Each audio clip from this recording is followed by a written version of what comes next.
زیدی 24 وینه لدوپان سرکل لواشنطن پایتخت هاتنه بلاف کرن. هر وینه کو نویسینک کو هاتبو بلاف کرن جالی جن میر و زاروکان بون ین کو قربانن بازرگانیا مروفان بون. او وینه دهیلن خلق ببینن روزانه جیانا وان کسان چوابو. Sorry, I'm trying not to cry. از حاول دمکو نگریم افتشتکی پر خراب و کاریگره. او راستیه که از دلخوشم کو سکینم و من بری خداوان وینا. از بهیوی مکو بکارم گهورینه کی بکم کو چجاران زیان نگه کسی. I feel something now, so I'm aware. از نها حزب تشتکی دکم. نها از آگادارم. از بریجی آگادار بوم. لی اف جاراییه که اکو من بچابن خوادیتن براستی کاریگر بو. کی شرنش ویناگرا کو گلک خلات لسرکار خو ورگرتنه اف پیشنگه چکر دمه وینه این قربان بازرگانیا مروان گرد.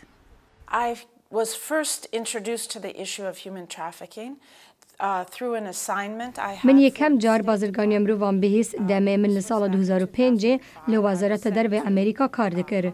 از چومه هنگ کنگ، میکاو، تایلند، هندستان و ایتالیا دکوینین همو رنگین بازرگانی مروان بگرم.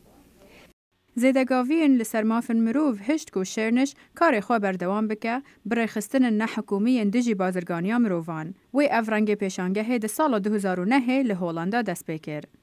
That was the genesis of Artworks for Freedom. If photography could be that powerful. اگر وینه دکارن پیامک بگهینن بینران و هر وصا هزی بده قربان بازرگانی مروان چما هم هنرمندن دیجی تولیوی کاری ناکین؟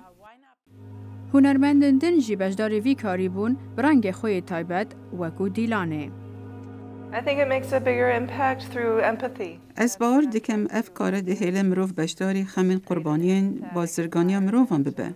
اوه آرمانجا منه. دا خلق ابره وان چیروکان بجداری خمین ایکو دو ببن.